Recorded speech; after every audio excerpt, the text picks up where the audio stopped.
Including Clayton Kershaw's rumored contract of about $20 million and the Shelby Miller signing, the Dodgers' luxury tax payroll currently sits at about $191 million, according to figures from Cott's baseball contracts at the time of making this video.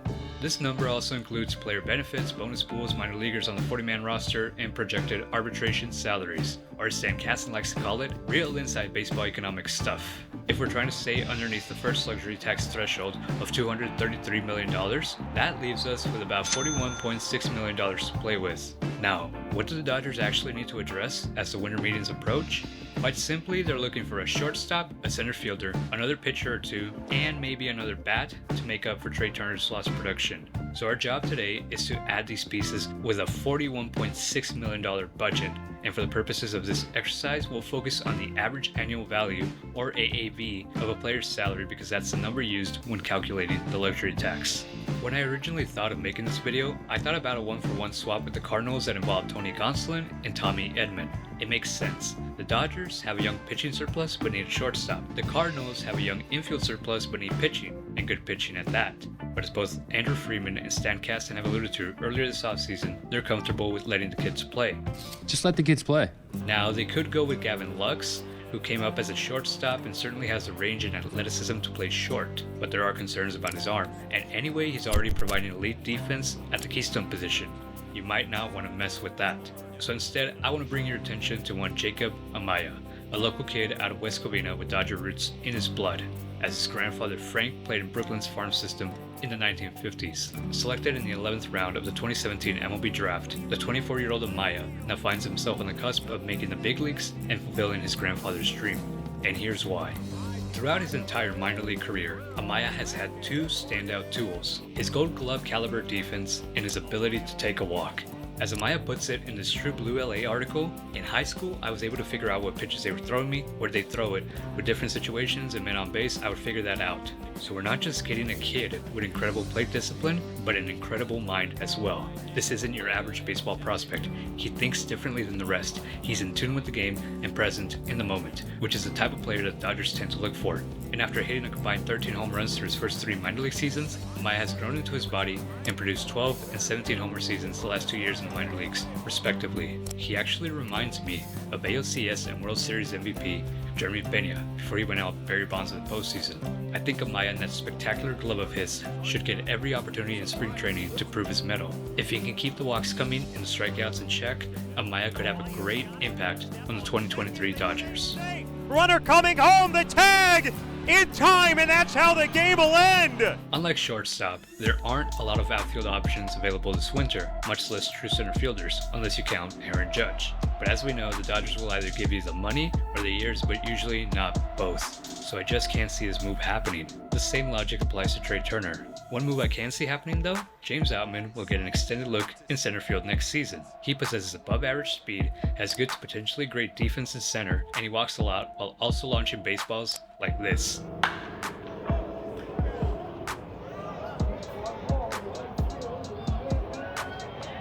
But he struggled a bit against lefties in AAA, and just overall he swings and misses a ton. I think the Dodgers could double up on this defense and platoon Outman with someone who won't cost a lot, like the right-handed hitting Jonathan Davis, who can crash headfirst into a wall and still make a catch like this. They're gonna say he caught the baseball. Jonathan Davis is down.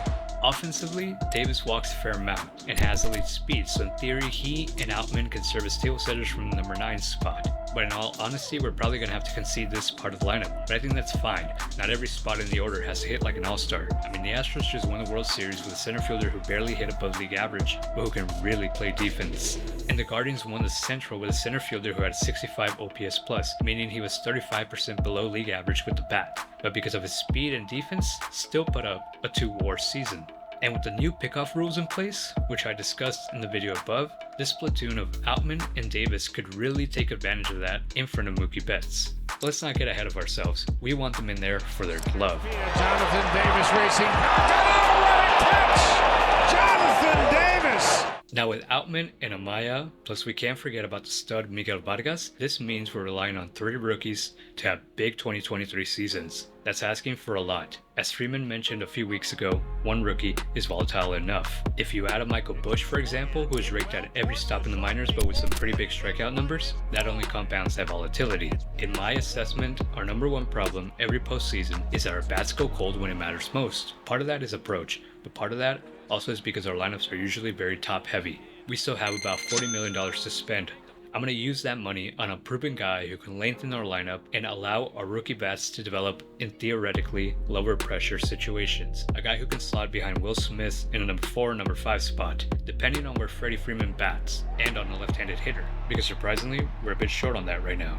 The guy I'm looking at comes down to two Michaels with injury concerns, Brantley or Conforto, but their expected contracts mitigate some of that injury risk, as I see their salaries capped at the $15 million range, and that's being generous. Conforto might sound like a safer bet, as he is younger and can hold his own in the outfield, which you can't really say for Brantley. However, Conforto is now a year removed from seeing live pitching, and his last season didn't exactly produce awe-inspiring results, even though his underlying metrics painted a more positive picture. Part of the problem in 2021 was teams shifted against Conforto a career high 65% of the time, but obviously that's not going to be an issue anymore in 2023. So if I'm the Dodgers and I'm looking for some risk, high reward, I'd sign Conforto for something like $24 million over 2 seasons, with a player opt-out after 2023. That's an AAV of $12 million. As for Michael Brantley, he was shut down in June with a shoulder injury, and entering his age 36 season, that's a real concern, and at the very least his days on defense are probably over, but the man rakes. And in 2022, before the injury, he put up the highest walk rate of his career at 11.2%, a rate just above his measly 10.8% strikeout rate. And his 45% hard hit rate was the highest it's ever been since 2015, the start of the StatCast era, and would have been about the same as Mookie Betts if he had qualified. For Brantley, I signed him for something similar as Conforto, $12 million or so for 1 year. So we have $28 million left. I'll spend on one more bat. Justin Turner. Between him and say JD Martinez, it's essentially a statistical wash. But let's just get our captain back for something like 2 years, $60 million for an AAV of $8 million, leaving us with $20 million for pitching. The Dodgers have enough pitching in the majors and upper minors to put together a makeshift pitching staff, like they've done the last couple of seasons, but obviously that's less than ideal. In a potential playoff series, we're looking at Julio Urias, Clayton Kershaw, and then some question marks in Tony Gonsolin and Dustin May. Right now, Pepio, Grove, and Andrew Jackson seem more like depth pieces than true impact arms. Before making this video, I would have just said sign DeGrom, you know, he's the best pitcher on this planet galaxy and quite possibly the freaking multiverse. But yeah, that's not happening. The Dodgers could sign Verlander, and it seems they're actually serious about it this time. But I want to bring your attention to another high-risk, high-reward arm, Kodai Senga of the Fukuoka SoftBank Hawks. Now there's real risk with Senga. For one, he's an MPB pitcher, and they do sort of have a mixed track record when coming over to the United States. Second, he's about to enter his age 30 season, and his command and injuries in the past can make you think twice about giving him a significant contract. But the rewards, I think, are ultimately well worth it, because Senga isn't like most Japanese pitchers. Heck, he's not like most MLB starting pitchers, and that's because his fastball averages around 96 miles per hour and has reportedly touched 100 miles per hour according to MLB.com and Japan's top-selling baseball video game. But the real breadwinner in his arsenal is the infamous Ghost Fork, aka his splitter, a pitch that according to Lance Brostowski of Marquee Sports Network generates a 60% swing and miss rate. For context, Shohei Ohtani's splitter gets a 49% whiff rate, and it's that swing and miss that I believe puts Senga right up there with names like Yu Darvish and Shohei Ohtani. Historically, pitchers in the MPB sacrifice strikeout stuff for better command. Senga is the exact opposite. As I mentioned, he walks his fair share of batters, but few organizations do a better job of improving a pitcher's command than the Dodgers. And the cost to acquire Senga would be 1/3 the cost of acquiring the 40-year-old Verlander. So I'd give Senga $48 million over 3 years, maybe $64 million over 4 years for an AAV of $16 million, which means we now have $4 million left to spend. Let me propose a trade with the pitching-rich Miami Marlins for Pablo Lopez, who gets great extension and limits hard hit contact at a rate similar to Tony Gonsolin and Verlander, and who was top 15 amongst all qualified pitchers in inducing ground balls last season.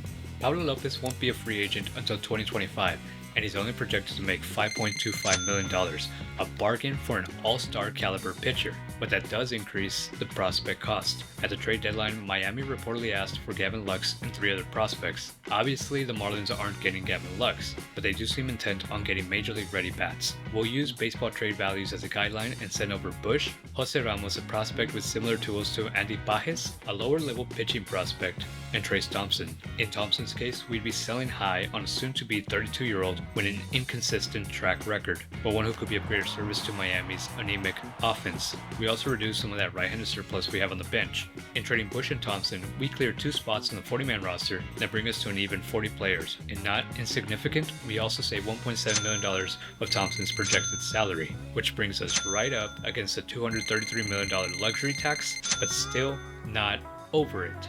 You're welcome, Stan Kasten. Mr. Media. With these 8 moves, this is how our current lineup, bench depth, and rotation stack up. Much better than what we started with, and we could potentially add on to that as the season goes on if we call up a Bobby Miller here and a Gavin Stone there, or do I dare say it, a Diego Cartaya in September. Maybe instead the Dodgers add to the bullpen by taking a flyer on Alex Reyes or re-signing Kenley Jansen, because we all know how much the Dodgers love their former players. And speaking of former players, they could go after Ross Stripling, who actually possessed one of the better strikeout to walk ratios in the American League and had a career high in innings pitched for Toronto in 2022. In another universe, maybe the Dodgers blow past that luxury tax again and sign a Verlander or a Carlos Correa. Now that would be entertaining. But keep in mind, a move of that magnitude would have financial implications on future payroll, which could make the Dodgers wary about pursuing a Shohei Ohtani or a Juan Soto. In my opinion, those are the players to seriously go after, not the ones in this free agent class. Well, there it is, Dodger fans. The perfect Dodgers offseason. Well, almost perfect. It'd be 100% perfect if they could actually friggin' extend Julio Urias. But that's a video for another day. If you want to see that future content and even more, please consider liking, commenting, and subscribing to your favorite torta.